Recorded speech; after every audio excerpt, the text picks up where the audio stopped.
নমস্কাৰ বন্ধুসকল, স্বাগতম জনাইছোঁ নমদিক অসমলৈ। বন্ধুসকল, ঘৰতে থাকি নিজকে বহুত বৰ ফিল কৰিছোঁ, সেয়ে ভাবিলোঁ আজি মই নিজেই ফুৰি আহোঁ আৰু আপোনাকো অলপ ফুৰাই লৈ আহোঁ। বলক আজি ভিডিঅ'টো আৰম্ভ কৰোঁ।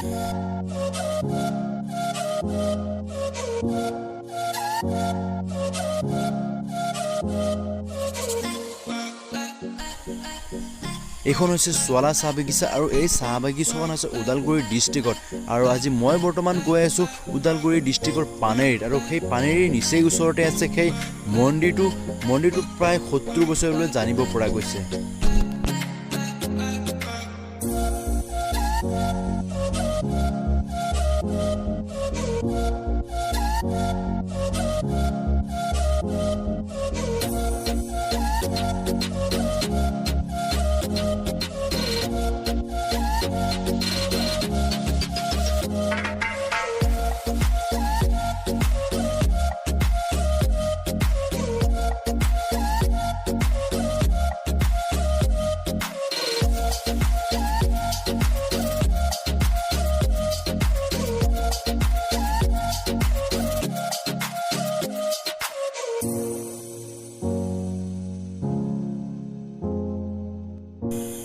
মই বৰ্তমান আহি উপস্থিত হৈছোঁ সেই 33 মিলিয়ন মন্দিৰটোলৈ, যিটো মন্দিৰ মই আপোনালোকক কথাটো কৈ আছিলোঁ।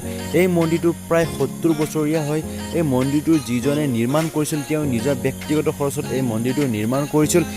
ব্যক্তিজনক মই লগ পাইছিলোঁ, তেওঁৰ পৰা ভাষ্য সংগ্ৰহ কৰিবলৈ চেষ্টা কৰিছিলোঁ, কিন্তু তেওঁ বৰ্তমান ব্যস্ত থকাৰ বাবে তেওঁ এই ভাষ্যখিনি দিবলৈ অমান্তি হয়। বন্ধুসকল, মই আপোনালোকক পৰৱৰ্তী সময়ত বা পৰৱৰ্তী ভিডিঅ' যেতিয়া বনাম এই মন্দিৰটোৰ সম্পূৰ্ণ ৰহস্য আৰু সম্পূৰ্ণ তথ্য মই কিয় বনালোঁ এই মন্দিৰটোৰ বিষয়ে আপোনালোকক সম্পূৰ্ণ তথ্য দাঙি ধৰিম। তো বন্ধুসকল, এতিয়ালৈকে বিদায় লৈছোঁ। যদি ভিডিঅ'টো ভাল লাগিলে তেতিয়াহ'লে লাইক কৰিব, শ্বেয়াৰ কৰিব, কমেণ্ট কৰিব। অনাগত দিনত এনেকুৱা ভিডিঅ'সমূহ পাই যাবলৈ চেনেলটো ছাবস্ক্ৰাইব কৰিব নাপাহৰিব।